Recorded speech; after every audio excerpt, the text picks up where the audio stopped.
Hello, I'm welcome again to another day of classes. Today we're going to be continuing with the rest of Unit 7. In the previous class, we were talking about technology and the uses of infinitives and gerunds for uses and purposes. Like we said some inventions that we cannot live without and some smartphone uses, like we can use it to send messages, for watching videos, etc. Today we're going to be continuing, and today our general topic are imperatives. Here in this conversation, we're going to be looking at Justin and Ali. Justin or Ali is going to say a lot of tasks or instructions to the other person.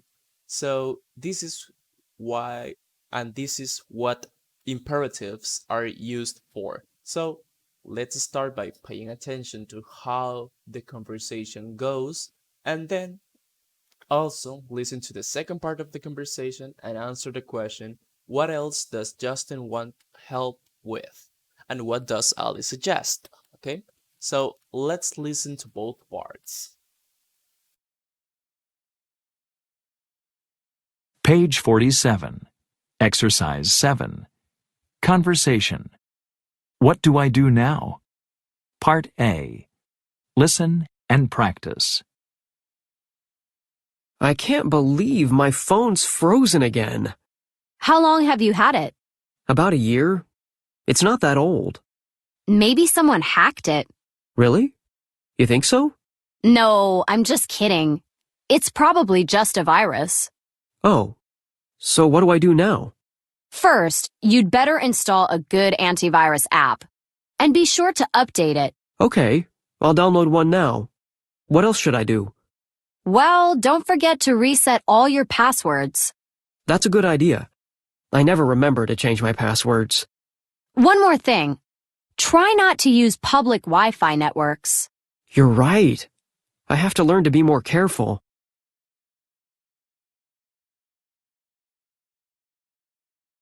Page 47.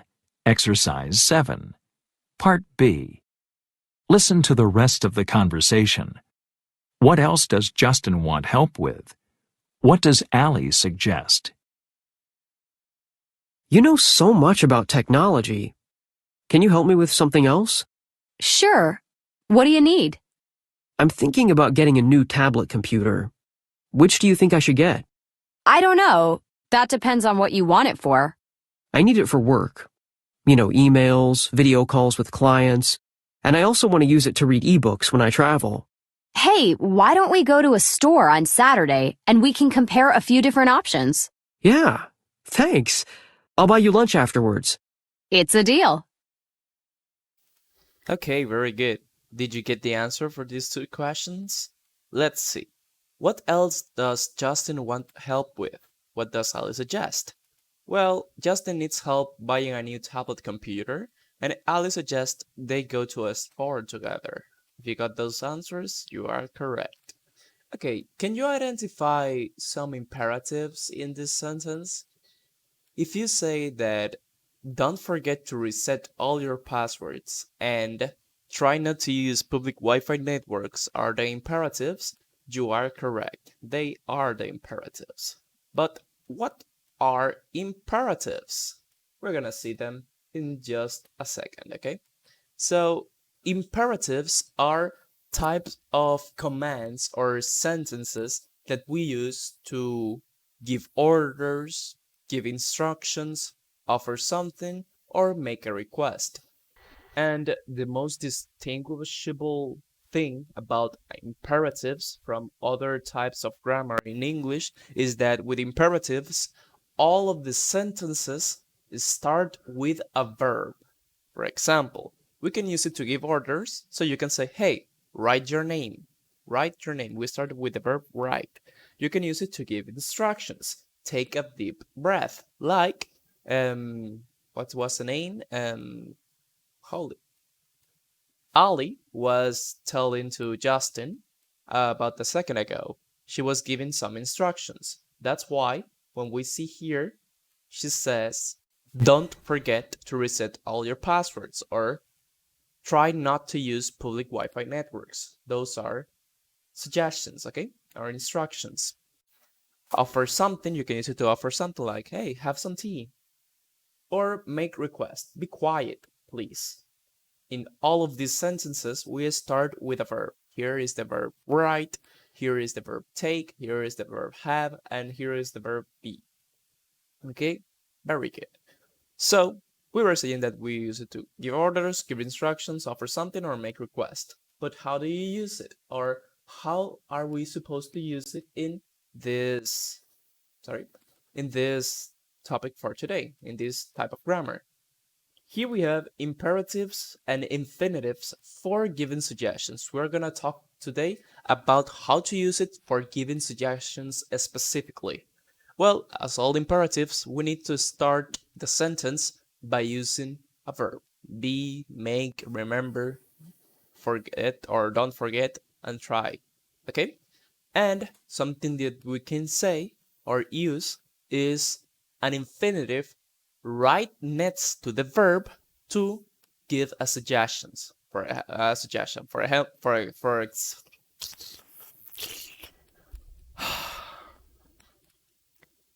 ah.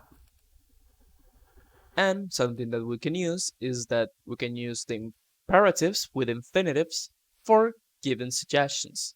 It means that right after the verb, you can use an infinitive and then use it to give us suggestions. For example, be sure, that is a verb, be sure to update is the infinitive, the app, and that is a suggestion. Make sure, that is the verb, to charge, that is the infinitive, make sure to charge your phone. Remember the verb, to back up, that is the infinitive, your files. Remember to back up your files. Okay? When we are using the negative, remember that the negative part comes before the infinitive, like here. Try not to, okay? It's not to not. It's try not to use public Wi-Fi networks. And remember, when we use the verb do, if it's negative, we use don't. Don't forget to reset your passwords, okay? And it's basically this. It's really, really simple. To make an imperative, an infinitive for given suggestions, you start your sentence with a verb to be a command, to be a suggestion, and then follow it by an infinitive and what you want to say. For example, we can see, for example, let's say this part. Look at the suggestions. Rewrite them using these phrases, then compare with a partner. Something that we can say, for example, before using an electronic safe, you have to reset the passcode. Okay? We will change or rewrite this using one of these phrases. So we can say, try to reset the passcode before using an electronic safe. You should check if it's locked after you close it. Don't forget to check if it's locked after you close it. In this case, we have the verbs here. Try, remember, don't forget to, try not, make sure, be sure, and then we still have the to. So we would make the infinitive following the verb in these sentences. It's important to back up your contacts and other important information. Be sure or make sure to back up your contacts and other information, important information, okay? Don't get your phone wet or it might not work anymore. Remember not to get your phone wet or it might not work anymore, okay? This is real simple. The only thing that you need to remember is to start the sentence with a verb and then follow it by infinitive at the time of giving suggestions. I hope that you understand this part. Okay, very good. Let's continue. Here we're gonna have a listening now. Sorry, give me a second. Thank you. Okay, this listening is called smart suggestions. You're gonna listen to people give suggestions for using three of these things. Number them by 1, 2, and 3. Okay, we have 5 images, but you're gonna number them from 1 to 3. And then you're gonna write 2 suggestions you hear for each thing.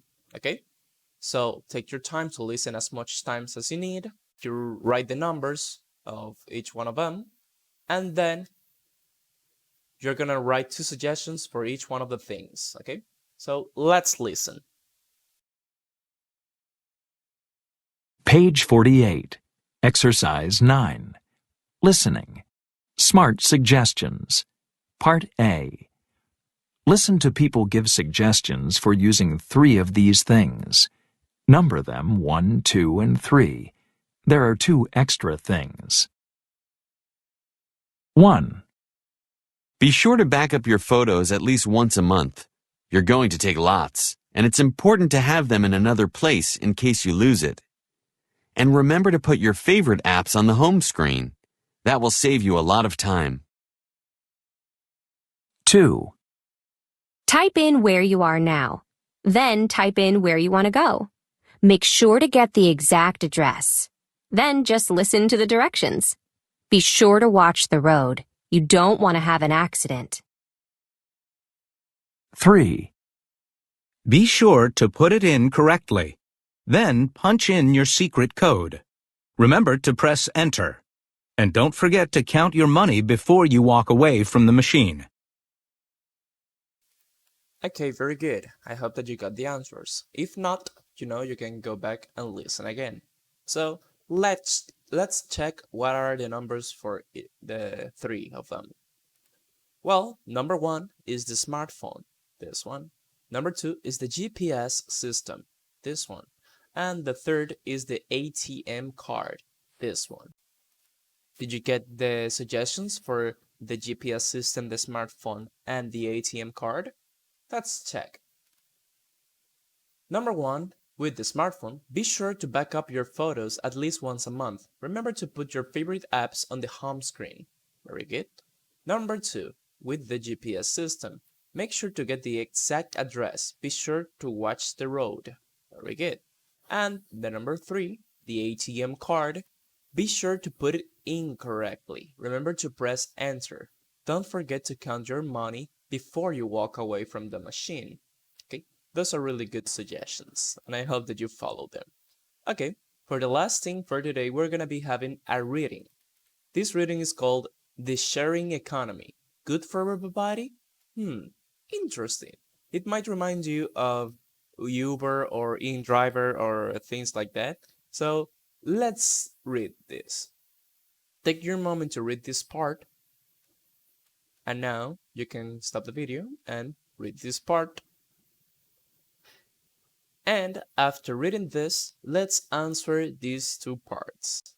After reading the article, find the words in italics below, then circle the meaning of each word. We have, when a business is profitable, it makes money. When taxes are money that people give to the government. If something is risky, it's dangerous.